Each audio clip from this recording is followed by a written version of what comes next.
Sir William Jones के बाद Indological studies को एच.टी. कोलब्रुक ने आगे बढ़ाया।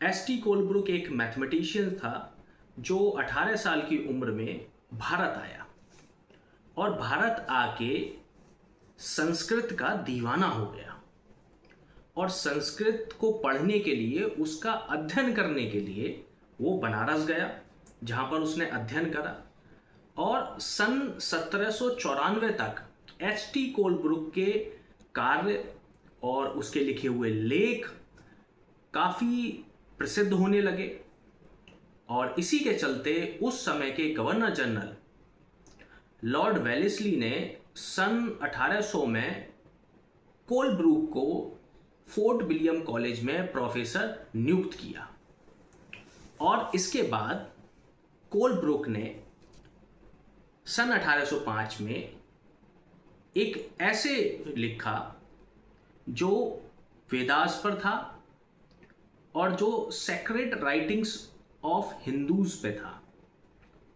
बेसिकली कोलब्रुक ने इंडो आर्यन पीरियड के बारे में उसमें लिखा और कोलब्रुक ने ये एक्नॉलेज किया उसमें कि जो इंडो आर्यन पीरियड था वो एक गोल्डन एज थी, जहाँ पर नो सती सिस्टम, सती प्रथा नहीं थी, नो आइडोलेटरी सिस्टम, मूर्ति पूजा नहीं थी, नो पॉलीथिज्म, और इसके साथ साथ उसने जब समाज को चित्रित किया तो उसमें बताया कि एगैलिटेरियन सोसाइटी है और जीवन यापन बहुत अच्छा है, लेकिन इसके साथ साथ उसने एक बात और कही।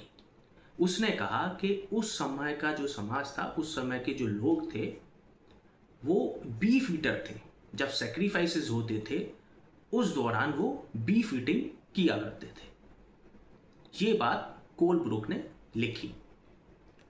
अब कोलब्रुक ही वो व्यक्ति है जिसने विश्व के सामने ऋग्वेद को प्रस्तुत किया और ये कहा कि ऋग्वेद इस विश्व का सबसे ओल्डेस्ट लिटरेचर है।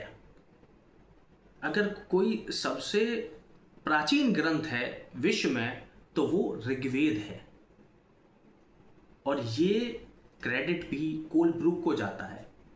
इस तरह से कोलब्रुक ने विलियम जोन्स के बाद इंडोलॉजिकल स्टडीज़ को आगे बढ़ाया भारत में।